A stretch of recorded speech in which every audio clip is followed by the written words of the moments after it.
Welcome to another episode of Hustle and Grit. Today we're talking about selling your own home, so for sale by owner. Is it a good idea? What are the benefits? What are the disadvantages, advantages? That's we'll be covering all of that, I guess. So for sale by owner is what we're like the topic. It's basically, I think a lot of people at one point or another do think about it. And if you jumped into it, we want to talk about what kind of things you should be thinking about, because when you're doing it for sale by owner, essentially what you're saying is you're not using a realtor. And so there's a lot of information and research that you need to do so that you're prepared for it, so that you can take the most out of your selling experience. I think one important thing that we want to discuss in this podcast is, what does it really mean for someone to do a sale themselves? Because really there's a gradient, right? You can be working completely on your own, but then you have the services that kind of provide you support, that enable you to sell, but you're kind of doing it on your own still. And then obviously on the other end of the spectrum, you have the realtor who just gets in and does most of the work or all the work. And then what the costs associated are and what the benefits are, right? And how do you navigate that entire process? So starting right, like from the beginning, after you've decided to sell your own home, is you're going to be staging your house. And a lot of times, again, a realtor may be helping you if you have a realtor, or if you would have taken on a realtor on how to stage your home. But when you're doing it yourself, sometimes it's unclear. A lot of people don't know where to start off. And so at Treadstone Law, we've helped countless owners sell their own homes. So we will kind of know a lot of the ins and outs of selling your own home. And one of the biggest things is when you're selling your own home, it's incredibly important to stage. It's incredibly important to make sure that your house is clean at all times, because it is that first impression. If your house isn't clean when people come in to see your house, it's difficult to get top dollar for your house. Not because your house doesn't deserve it, but because the buyers don't see the value themselves. And you have to understand that the house is a very emotional decision. So when you're coming into a house, you want to be able to, when you're buying a house, you want to envision living your life there. And in order to do so, you need to see a clean space so you can envision how you want your life to be when you buy that house. And staging it is not too difficult either. If you feel that you've kind of designed your house well enough, sometimes for some clients, the interior is good enough to just show as is. But most of the time, what's really happening is you're taking everything out and you're making everything look clean, more open. You hire a professional staging company. They handle everything for you. So again, like I mentioned, it's for sale by owner, but at the same time, you have the resources available to you, whether it's Treadstone Law or that staging company that will come in and look at the space and see what will look good there, and set it up. And if you don't want to stage, then you just have to clean it up. So ensure that everything is clean. You've decluttered, right? So there isn't too much in the area. Things can be organized, but you also want to just take a lot of stuff out. The other thing is I find that a lot of people that may take this offensively if you're selling a home, but you do have to often enough take out your own kind of personal belongings. By that I mean pictures of yourself or anything like that. If you have just an empty canvas, a clean empty canvas, the potential buyer will have an easier time envisioning themselves owning that home, living there, and kind of doing their day-to-day routine. And that also helps with the decluttering. It's kind of akin to, like, if you ever walk through the showrooms at IKEA and everything looks so pristine, it looks nice. It's because nobody's living there, right? Yeah. So even if you had that same setup, the average person within a few days, you start living in it. There you have needs, you have things that are kind of placed around here and there. So it's important to remove the personal affiliation, but also kind of declutter and remove a lot of the things you're using day to day as well, right? So it's more of a better experience for the buyer. I mean, IKEA is a good example because you don't see anything around in IKEA. When you see a chair, it's a chair. Often enough, like they'll have certain rooms that they've kind of put stuff together, but a lot of it is just empty, so you can envision it yourself, and But that's it's even the clutter. They put so much thought into it. Because I was looking at this. I was at IKEA last week. I was looking at a room and I was thinking, why does it look so clean even though it's cluttered? They'll do simple things like they'll flip around all the books so all of the spines are white. So all the color, the mismatch is on the back. yeah, So when you're looking at it, all you see is a white canvas, yeah. right? So small things to make the entire space look a lot more cleaner, a lot better overall. Yeah, so it's basically like you want to make sure that you're allowing any potential buyer to envision their life. If they can do that, they're gonna want to pay more to get into that house, because once they've attached themselves to the house, they'd want to pay as much as they can afford, or as much as the house is worth in their eyes to get in. Whereas if it's dirty, if there's a lot of clutter, if it's really busy, you're going to have a lot of issues, whereas people are having a hard time seeing themselves and associating themselves with that house. So that's one of the biggest things. So I can't kind of emphasize that in itself enough. Yeah, and I think that's why when people think of selling their house, they have a market value in mind, what they think it's worth, when really for every house, it is a range. And to get to the upper end of that range, it's these small things that matter, right? So staging your house makes a big difference in you going from the bottom or mid end of that range to perhaps closer to the top. So, and a lot of people watching may think, you're a law firm, how would you know this information? For our files that we do that are for sale for by owner, and we do a lot of them, one of the biggest things, not the number one, but one of the biggest things we see by far, more so than when a realtor's involved, is you have the other side saying, hey, the house better be clean when I leave, which means it wasn't clean when they saw it, which is a red flag. Yeah. And we see that enough, which then puts into question whether the price was where it should be. Now, at that point, when it comes to us, the pricing has already been decided and we don't really negotiate. And we will get to tips and tricks on the negotiation part as well. But when I hear a buyer of a client saying, hey, they need to be cleaning their stuff out. There was garbage on the lawn, or there was garbage inside. There was just empty bottles everywhere and whatever. Immediately, I think, did this person put any thought into selling their house, or were they trying to just?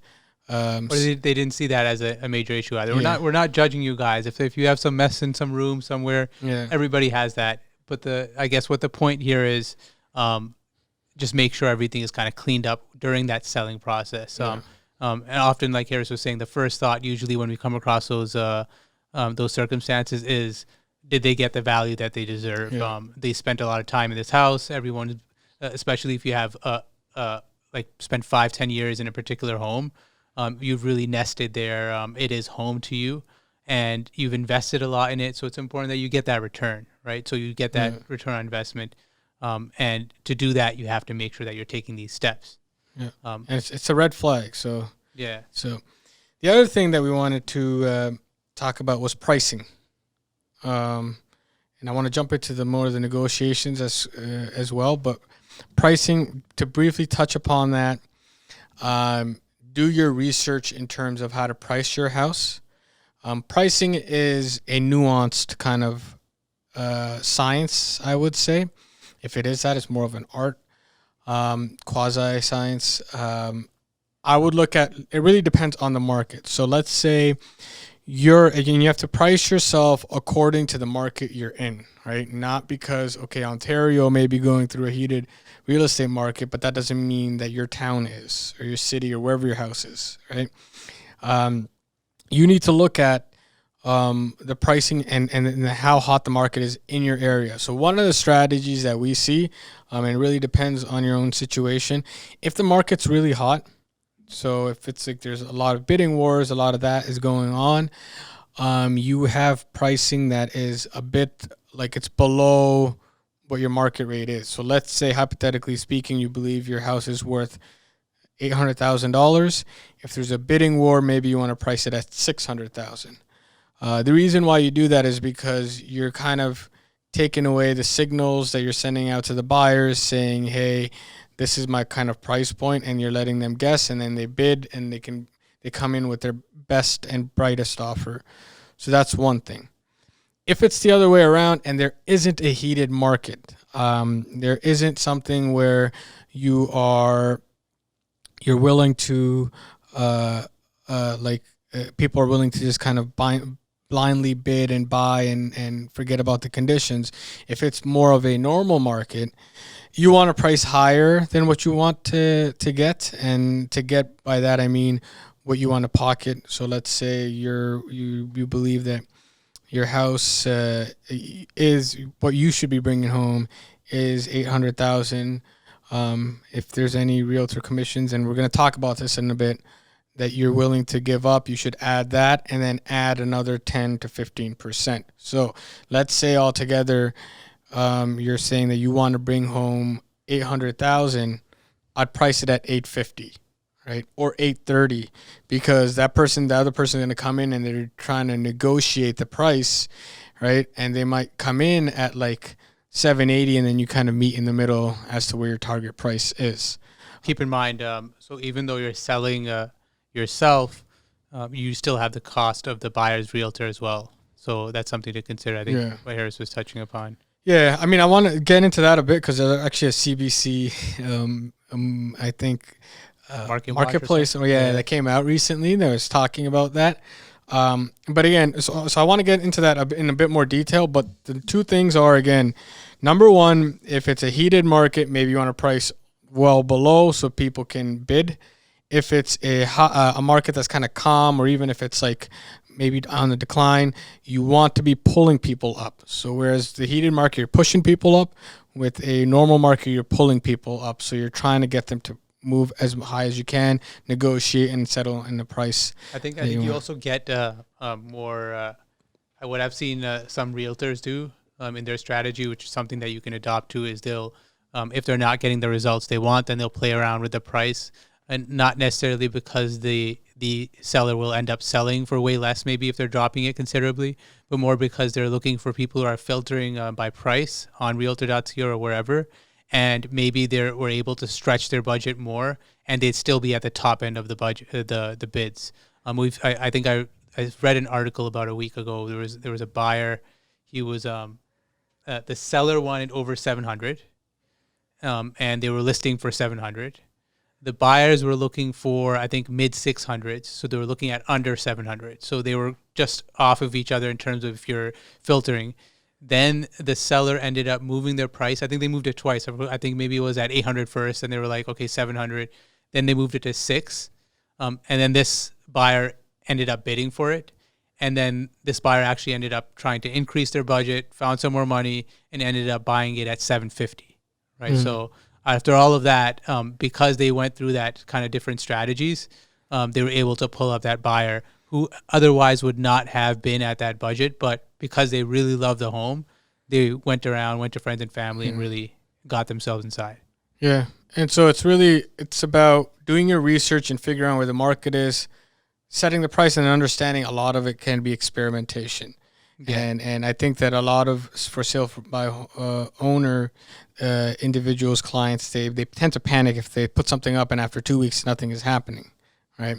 Realtors, they'll try to figure out like, okay, well, they've seen it, and all right, maybe I tweak it, I do whatever to get things in. So that's why be patient and really I think broadly there's just two general strategies that realtors often use. It's like our client wants to sell this for 800,000. Let's list it for 800. If we get more, that's great. And then to get some interest, and then they sell the house. Or let's list it for 5, get everyone in, or let's list it for 6, and then get a bid war going. Yeah. And then in terms of like MLS listing versus private listings, so I know that sometimes for sale by owners, well, they always have that choice of having it listed on MLS, which costs a little bit more, or they want to kind of put it on private listings. Again, I would argue, rule of thumb, I would always lean in towards MLS because more people look at MLS. And number one, kind of, they're charged more for a reason. It's because whenever in Ontario somebody's thinking about buying or selling a home, what do they think? Realtor.ca. Yeah, It's a standard. Yeah. And then you're going and you're searching and you're looking for houses. Not to say that you're not looking at other places. You can, but it just takes more effort. I thought of one more thing for one of the reasons I think people hesitate from pricing a lot lower than what they think the house is worth is they think that they'll only get people who are looking to buy at that price, and then they'll never get the price that they want. But one thing to keep in mind is the buyers often or most likely have a realtor with them that's guiding them through what the value of each neighborhood is, what the value of each house is. So even though you're listing at 5, that realtor is guessing, okay, really it's worth 8, but let's see how much it'll go for. Let's figure it out. Maybe someone will be offering 850, offer 9, whatever, right? So there's a lot more going on behind the scenes. So that's why it's really good in a bidding war. Because in that situation, what you're saying is, I'm not selling it for 600,000. Yeah. What you're saying is, I am not telling you what I want. Okay, and so for that reason, the person coming in has to give their best offer. So that's like one of the biggest things. And again, you don't have to accept an offer. People are like, oh my God, if I put this up, it's up to you if you want to sell it or not. Right? And it's a negotiating position at the end, right? So they're withholding information. But you can also look into maybe find out how many bids have been placed or find other information and make your first negotiating position accordingly, right? Yeah. So it's not necessarily your first offer will be accepted. Yeah. So, I mean, there's a bit of a back and forth. So that's something that you definitely need to prepare for. This is like your first step. Your intro, it's an introduction that you're doing of your house and kind of welcoming them to like start a conversation in buying your house. So that's like incredibly important. So what were we talking about? Just Selling your home. No, no, we were talking about we were going on to another subject. It was the commission, I think. Yeah, so the commission. I mean, yes, we were talking about listing on MLS. Oh yeah. So one of the other things is on MLS, you typically put in what you're offering a realtor. Now, here's a position I want you to think about. Okay. I understand that when you're selling, like typically when you're selling a home, you agree to give 5% plus HST to the listing agent, then they split it with the buying agent. Okay. When you're kind of selling it on your own, you're definitely taking that one leg, which is selling it on your own, but you're not always are you doing the buying side. So a buying agent is basically has listed, something, not listed. They've kind of enlisted. They've gotten into a contract with their client to show them a house, and that they're going to then receive a commission. These agents are driving people around, showing houses. They're putting in a lot of time, right, to ensure that they can make sell the house to their client. To take away their commission, I would argue is not the wisest thing. Because they need to get paid for the services that they are doing. Now, I know that, okay, people may argue, well, maybe I peg it at 1%. I peg it at, or their value of their work is not 2.5. It should be 1.5. I've seen people just put up $500. There's a lot of times, there's two things that can happen. One thing is I've seen people say, we're going to pay $500, but, and the buyers can basically pay the commission for their agent on their own. And I'll tell you why that's a foolish idea, okay? And this is my kind of opinion on it. If you're selling a house for $500,000, the commission on what's the commission on the one leg of it, 2.5 of 500,000? 15 grand. Yeah, hold on. Let me just quickly do that math. Yeah. 500,000 is 12,500. Oh yeah. Yeah. So altogether, it's 25,000. So 12,500 is their commission. When homeowners say, well, you could pay your own, the buyer now has to come up with that cash, right? And often enough, they won't have that money lying around. They're trying to put their savings into a down payment. and it's not like the buyer paid your 500,000 when they bought the house. They paid the 500,000 plus the 12,500, but now they just have to pay that 12,500 up front plus whatever else they have to pay. So you're kind of adding another expense. You're not really bringing down the price because psychologically, you're siloing the fees. Like, oh, it's 500,000. It's better to put the house up for 512,500 and then pay the commission of 12,500 to the agent, right? The reason being is when you put that up there, now when the buyers go to the bank, they're going to finance it essentially the entire amount, and they're not going to pay out of pocket. I think also a big component, which might be a big component, I think, but which might be what you're leading to, is that as a buyer's agent, what you're typically doing, your job consists of first you kind of understand your client, what they need, and then you're doing the research behind the scenes. What are the houses in this area that meet all the criteria that my client wants? And then you go out and show them the houses. Now, in a perfect world, the buyer's agent would show their client all the houses they find, including the one that's offering a $500 commission. But in reality, they are not going to be as inclined. If there's 5 houses they want to show and yours is the 6th, yours is cut, right? So you're not going to include it, right? So so just a legal disclaimer here. It's a disclaimer. We can't say that we're not making a judgment on it's not the a judgment. professional conduct. I'm just talking about incentives, right? So it's not that people should not be acting this way. Obviously, I'm saying that's why I said in the perfect world. Yeah. But this is happening when the buyer's agent wakes up and they're having a coffee and just scrolling the newest listings for that day within their client's criteria. Yeah. What's popping up? Okay, $500 or 2.5%. My buyer will like both of them equally. Yeah, I'll go for the one that gives me 2.5%, right? Yeah. So at the end of the day, they win, I win, and none of us have the stress of figuring out how do I get paid? Because most people have realtors, and the realtors are gatekeepers. So you're not just speaking to the buyers. You're speaking first to the realtor, and then you're speaking to the buyer. So you need to please like everybody in that situation. And the thing is to what you're saying, even though we're not kind of commenting on anyone's professional, again, if it's equal, if the prices are equal and the house is exactly the same, and the realtor is getting commission on one and nothing on the other or less on the other, then, I mean, it's not professional misconduct to go for the one with the...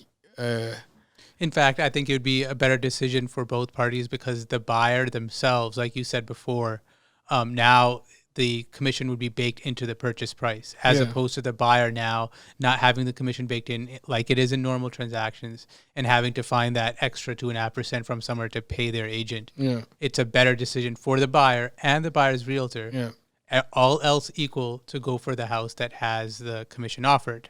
Yeah, and there's also, I think recently that there's a CBC Marketplace kind of study that came out. And I'm sure this is not reflecting all the realtors, but what they had done was they had actually signed up with a realtor. And it was one of their undercover journalists, and they had actually ahead of time gone and spoken to the homeowners, and they were kind of seeing how realtors behave, and they would constantly see that the realtors were steering clients into higher commission homes. Theoretically, you could say that's illegal. There's a lot of things involved with that. I don't know if it's illegal or not, right? I didn't really see it. The house could be different. There's a lot, like maybe the client wanted one thing over the other. You know what I mean? To prove the steering case is difficult, I would say. But to even think about it, it's not like kind of out of the ordinary or like unforeseen that something like this may happen. So for that reason, I would say that you should be thinking hard about the commission that you're giving away. You should definitely have something there, and you should openly kind of present it to your realtor or on your listing so that everybody knows that you're willing to pay, and the realtors are not overlooking it. So that's something that definitely something that people need to consider. I've had tons of for sale by owner clients saying, I don't want to sell this house to this person because the realtor is like asking for this much. Bake it into your price. That's what I say. Bake it into your price. And the realtor does not have to be your enemy. They can be your friend. right? If you're paying them because they're conducting a job, they're doing a job here, they're brokering a deal, right? They're a real estate broker. So if they're doing their job, it is also their incentive to ensure that the deal just goes smoothly and it closes like correctly. And if everybody's on the same page, it's a pleasant experience for everyone. So that's one thing. The other thing I wanted to kind of move into was negotiating with realtors. So I know that we do have a podcast on the agreement of purchase and sale. Definitely check that out, because if you are selling a home on your own, it's something that you definitely need to see and understand what that agreement is all about. Check that podcast out. It goes through everything. But what I wanted to kind of touch upon right now was just the negotiation end of it. So typically, if your buyer has a realtor, they're going to bring in like the offer, right? And their offer is going to be dependent on whatever the realtor decides, a realtor and the buyer decide. And so you have to look over it and ensure, again, you have to look at like the podcast that'll go over the entire agreement. But the one thing that I did want to kind of touch upon, because a lot of for sale by owner clients have this issue, right, was that sometimes you'll have a realtor who'll put in a bully offer. Often enough, I do see that because for sale by owner clients are not as sophisticated in the negotiation end, you do see realtors understanding that and behaving accordingly. If they see another realtor and they know that this person's good at negotiations, you're going to behave in a different way than when you see somebody who is not the best at negotiations. Maybe it's not like it's every day that somebody, like, you're selling your own home, right? Yeah. And it's not necessarily, you could say, oh my God, it's bad ethics. It's not bad ethics, because a realtor's, one of their job descriptions is to get the best deal for their client. So they want to get the lowest price on the best terms for their client. So there's no reason why they wouldn't. So they may come in and say, hey, listen, I've got an offer. It expires in 3 hours. Those offers are done on purpose to ensure that maybe frazzle the seller into kind of accepting it and not thinking about it, and just kind of panicking. It's supposed to induce panic in a way, or put pressure on you to accept that offer. I think that the initial instinct or the response that anybody in that position should have is to be patient. You have to consider their end. Okay, if a realtor has a buyer who wants your home, do you think they're going to walk away after 3 hours if you don't accept it? Okay, chances are slim. Okay, chances are, they could say, I've seen another house, and I'm just going to go there. But at the end of the day, if they wanted to go somewhere else, and that's why they're just giving you a 3 hour window, they wouldn't have come to you to begin with. They came to you first because they liked your house more than wherever else they may be going. So they're open to conversation. And I think in this market, you have to keep in mind that a lot of those offers are also unconditional. So if they're coming in with an unconditional offer with that limited time frame, that means that buyer is essentially saying that I'm ready to buy this house. So I'm fully prepared to buy this house. There's no more decisions to be made after this. So you just have to accept it, and then I'm in, right? So what's that telling you? What that is telling you is that it's giving you a strong signal of the strength of interest. Whereas when someone comes in with a conditional offer, that signal is that this person maybe they are just providing that condition because they want to review those things that they're looking at. But the strength of that interest is less, or can be assumed that it may be less than the person that is not giving you a conditional offer. So you have to understand that there's information being received and given in each stage of the negotiating process. And that information is what helps you make the next decision and allows you to understand how to move forward.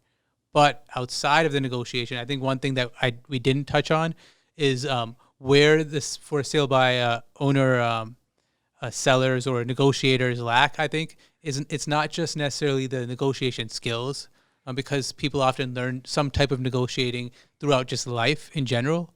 But there's also an information gap, I think. And that information gap also plays a role in your ability to negotiate. And one of the common things that we see is a for sale by owner person will come in.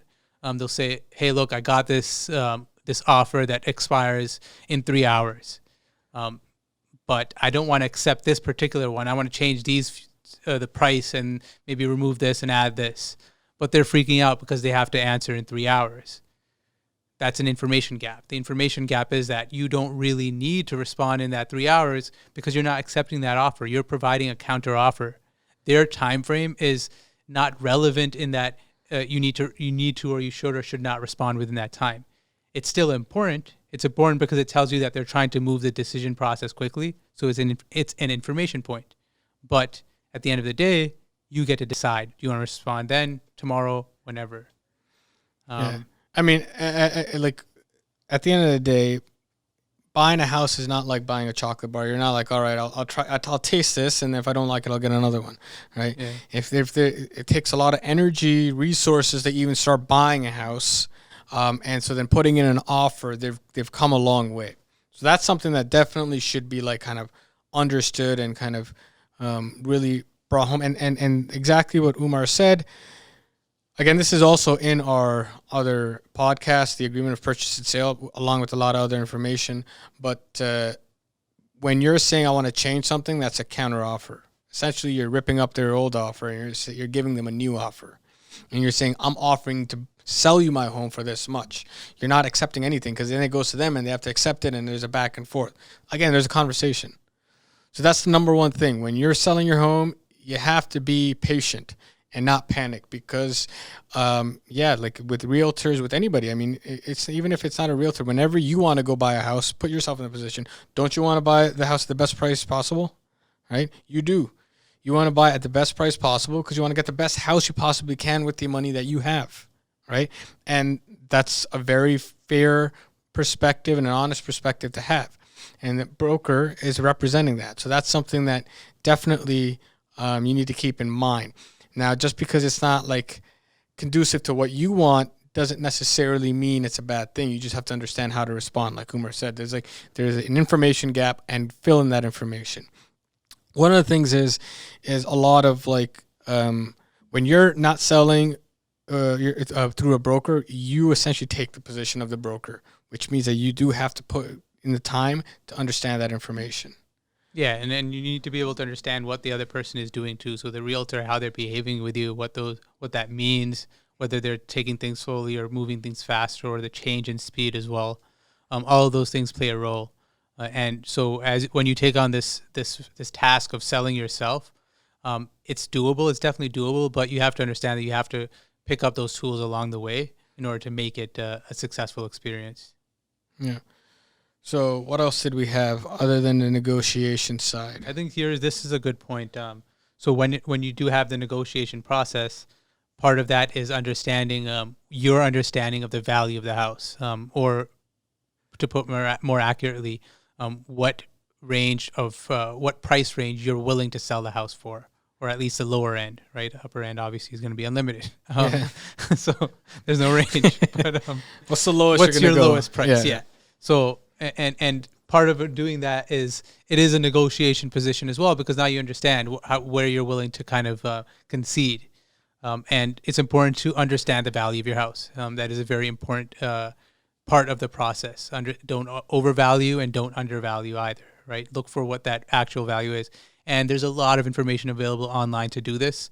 In fact, I think was it just last year, or was it the year before, when the past sold history data became available to the public?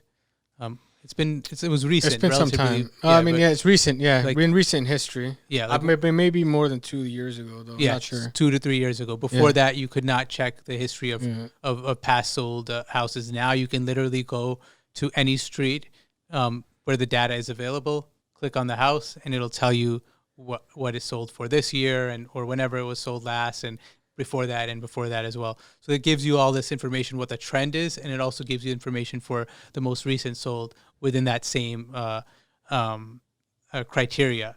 But then what then you do with that information is then you look at what is the difference between these houses and my house. Do I have some things that are of value and that are better?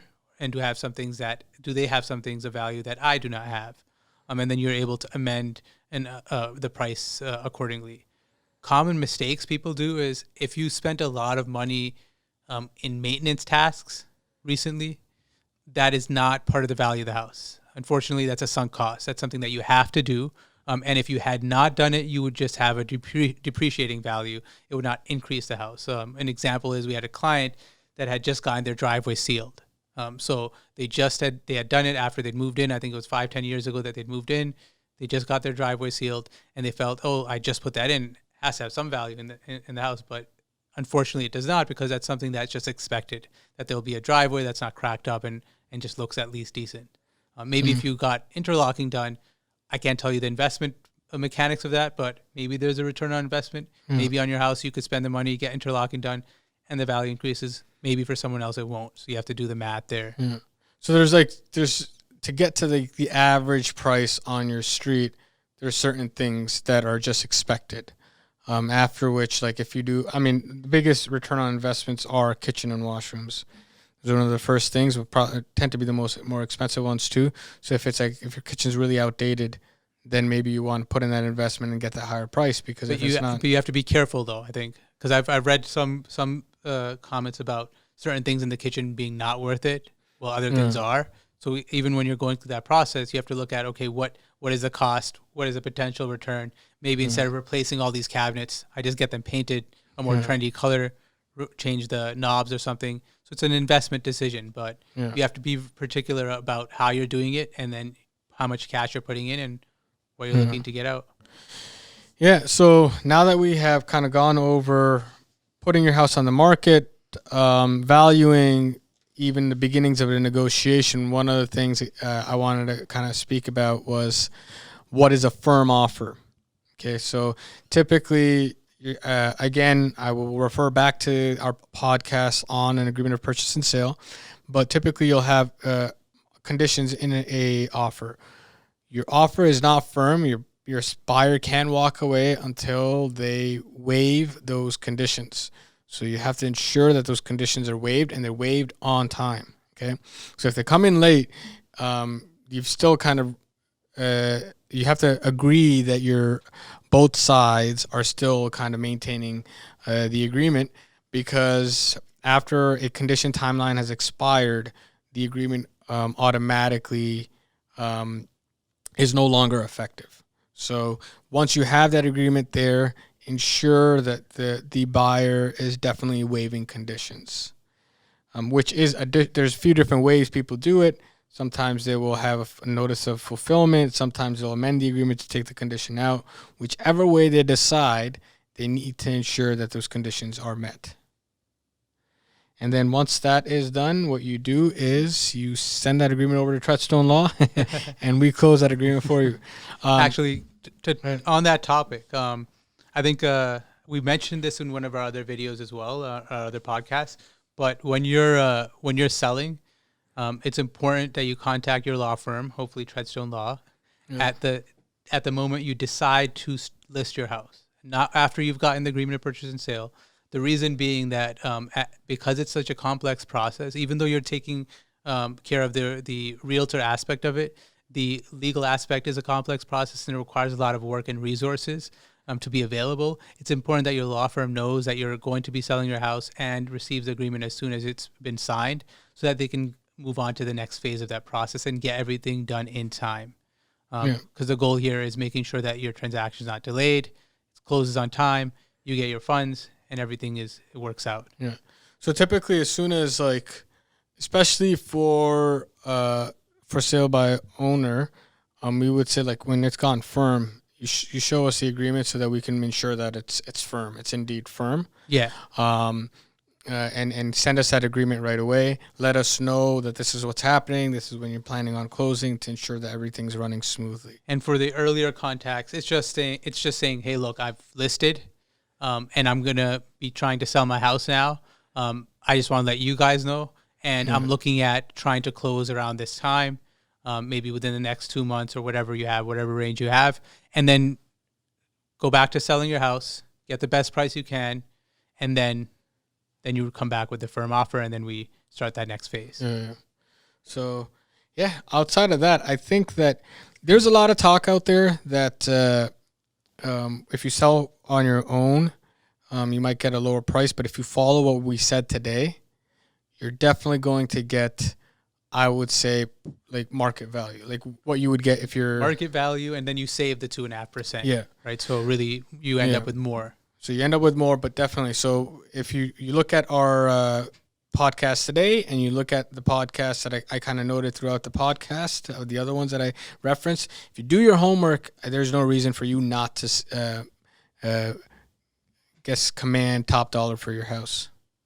I guess that covers the podcast. Is there anything else? No, this sounds good. Make sure you watch our other podcasts on other topics related to real estate, whether you're buying another house, the agreement of purchase and sale. What else is there?